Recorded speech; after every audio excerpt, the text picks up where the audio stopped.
Goul du Pont is a cave located in the Ardèche and Drôme regions in southwestern France, near Bourg-Saint-Andéol. It sits under a viaduct of the SNCF and is part of a larger hydrological system that drains water from the Remeze-Karadi Plateau. The cave itself is completely flooded, with a 10 to 13 foot wide entrance pool that leads into the cave. Once inside, you can experience incredible diving with crystal clear water and fascinating rock formations. The cave features many winding passageways, which make it important to have a good sense of direction. It's a spot only accessible to experienced technical divers because of the great depths. The cave has been explored to a depth of 583 feet, 178 meters, by French explorers.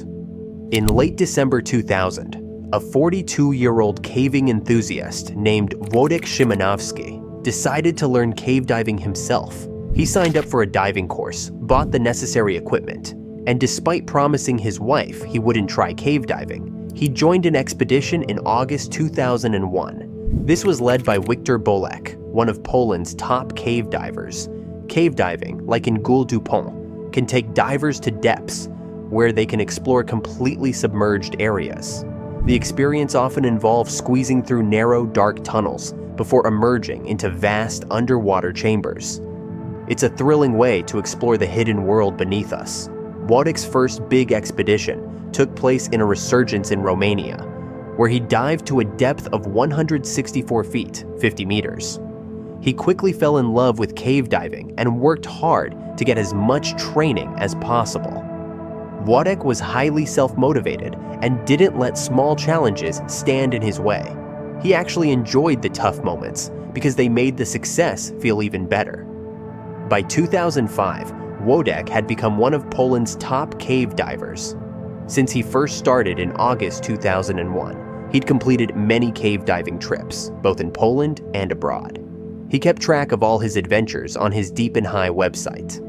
In 2003, Wodek made nearly 30 dives, reaching a maximum depth of 337 feet, 102.7 meters, using a rebreather. In 2004, he did at least 3 dives that were almost 100 meters deep. Sadly, in May 2004, Wiktor Bolek, who had been Wodek's mentor, passed away while scuba diving in a flooded quarry, reportedly from natural causes. Wodek had already been involved in research at Izbucul Taos, which had been led by Wiktor. After his mentor's death, Wodek took over the project, organizing dives in August and September 2004, and again in January 2005. On April 4th, 2005, Wodek traveled to the picturesque French town of Bourg-Saint-Andéol with a small group of divers, led by another diver from Wrocław.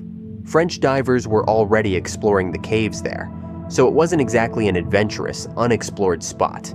It was more on the touristy side.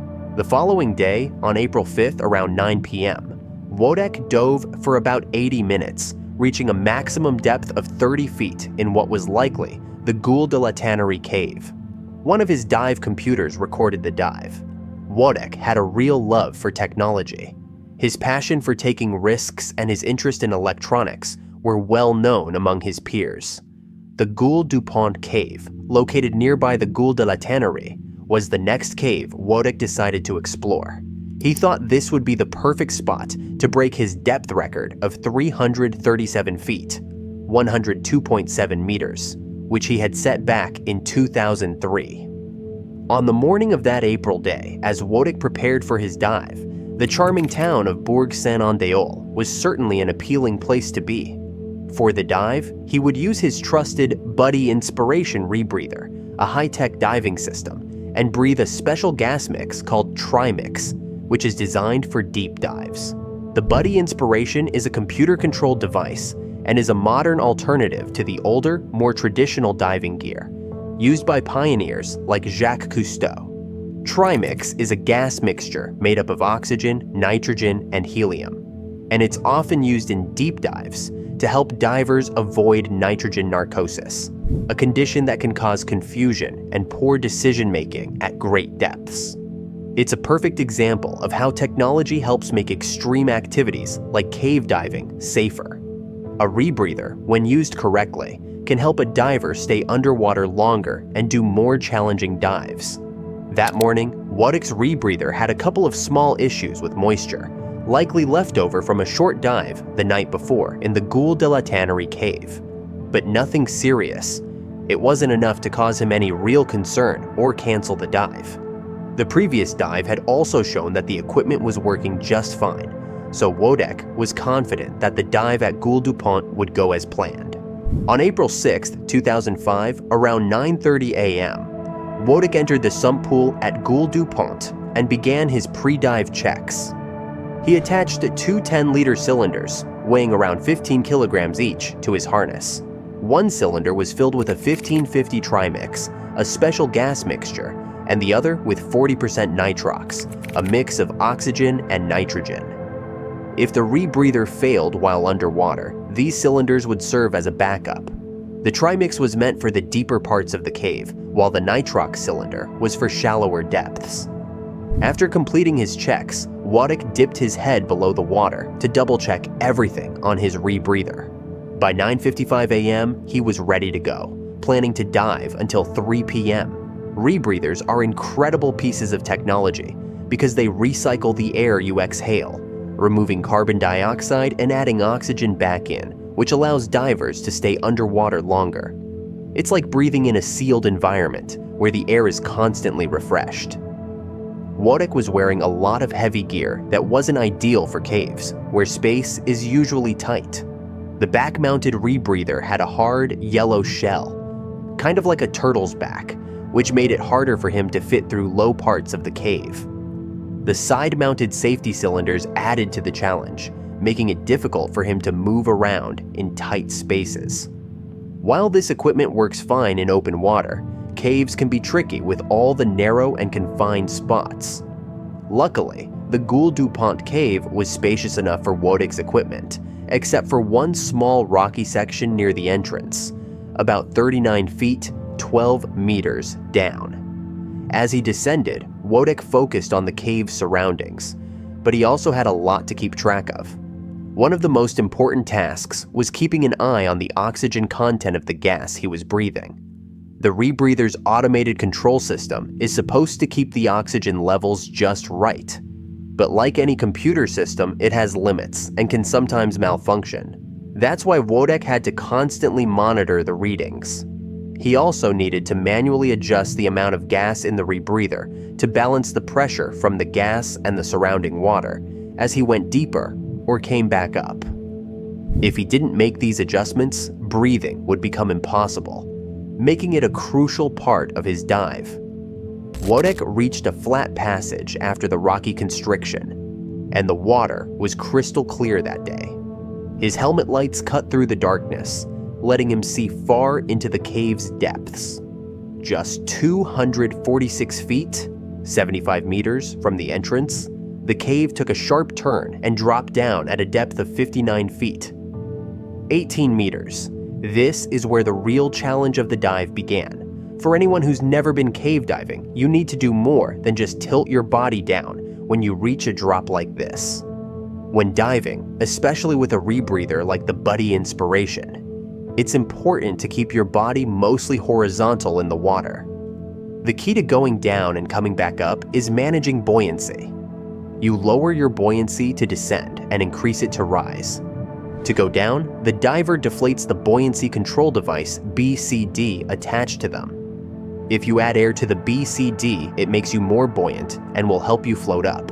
But there's a catch. As you descend, the water pressure squeezes the air in the BCD, which makes it lose some buoyancy. If you don't adjust, you'll keep sinking faster and faster until you hit the bottom. The deeper you go in water, the more the pressure increases. For every 33 feet, 10 meters, you dive, the pressure increases by 1 atmosphere, which is about the same as the pressure we feel on the surface. As Wodek went deeper, he had to keep adding small amounts of air to his BCD to control his descent. If he added too much, he'd start to float back up, but just the right amount kept him moving down at a steady pace. For the next 197 feet, 60 meters, the tunnel followed a series of vertical steps, which is common in these types of caves. At some point though, Wodek likely started to face unexpected problems. When he reached 164 feet, 50 meters, he probably began to feel the effects of nitrogen narcosis more than he had expected. This happens when the pressure underwater causes nitrogen to dissolve into the bloodstream, leading to a sense of confusion or euphoria. Even though he might have felt the effects of narcosis, Wodek wasn't likely to let it stop him. He had a strong mindset and didn't let small obstacles get in the way of his goals. After the vertical steps, he reached a horizontal passage at 259 feet, 79 meters. He kept going, pushing forward into a stunning 98-foot drop, even though breathing was difficult, and the narcosis probably made everything feel even harder. Nitrogen narcosis is sometimes called the martini effect. It usually starts to kick in around 100 feet deep, but the deeper you go, the stronger it gets. At this point, Wodek's dive had become very dangerous. The nitrogen narcosis was affecting his judgment, making it harder for him to assess what was happening and make smart decisions. Despite this, Wodek was determined to continue. He was incredibly driven and loved facing challenges, so he decided to push forward with the dive to break his depth record. As he moved along the horizontal tunnel, he used his buoyancy control device, BCD, to keep himself balanced in the water. To go down the steep drop, he had to release a little air from his BCD to make himself sink. As he descended, the narcosis got worse, making it harder for him to use his equipment and fully understand what was going on around him. He also had to manage the pressure of the gas in his rebreather and keep his descent under control. The deeper he went, the harder it was to breathe because the gas became denser, making everything feel more challenging. Instead of drifting down the pitch at a steady pace, Wodek found that he had to work harder just to breathe. There's some doubt about whether his rebreather could handle all the exhaled carbon dioxide at such deep depths, and he might have been inhaling some of it again. With every meter he went deeper, his situation became more dangerous. What happened next is not clear, but we can only guess based on the little information available. One possible reason for what happened next is that Wodek just couldn't manage his buoyancy and the pressure in his rebreather at a depth between 295 and 328 feet, 90 to 100 meters, especially with the narcosis affecting him.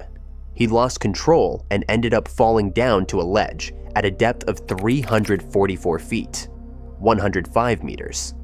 By the time he hit the ledge, he was likely barely conscious, but the shock from the fall or struggling to breathe might have briefly brought him back to his senses. He still had one option left though. Thanks to some adjustments made to his rebreather, he was able to switch from the main system to one of the smaller onboard cylinders. This backup system was designed so that even if the main rebreather failed, the small cylinder would still have gas left. The small cylinder was only supposed to last about 60 to 90 seconds, just enough time for him to move to the external emergency cylinder. When Wodek flipped the switch, he was able to breathe again, but unfortunately, that's where the hope ran out. He couldn't reach his emergency cylinder. He was stuck, both physically and mentally. The mouthpiece slipped out of his mouth, and within less than a minute of switching to the backup system, he drowned. Divers often carry backup systems, like extra cylinders, to ensure their safety in case of emergencies. These safety backups are a critical part of technical diving to help divers stay safe even in extreme conditions. By 3 p.m., Wodek still hadn't surfaced, so the surface team decided to take action. They made 2 dives, reaching a maximum depth of 230 feet, 70 meters, but they couldn't find him. Realizing the situation was serious, they contacted the rescue services. By this point, they feared the worst, and it seemed likely they would be recovering a body. The next day, a French rescue team found Wodek's body at a depth of 344 feet, 105 meters, near the bottom of the 98-foot, 30-meter drop. His mouthpiece had fallen out, and they began the grim task of bringing him back to the surface. Authorities launched an investigation into the cause of the tragic incident, as it had occurred in France. The lead examiner asked for an expert report from a seasoned French diver, which was completed in November 2005. The report concluded that Wodek drowned after his mouthpiece came out. The primary cause of the accident was found to be improper preparation of the gases used in the dive. The analysis explained that Wodek had planned to breathe a 15 to 50 trimix during the dive, transitioning to a 10 to 70 trimix for the deep exploration. This mix, with 70% helium and only 20% nitrogen, was meant to help prevent narcosis. If the gases had been prepared properly, Wodek could have surfaced earlier and possibly avoided the tragic outcome. So, the mismanagement of the gas mixture seemed to be the ultimate cause of his death.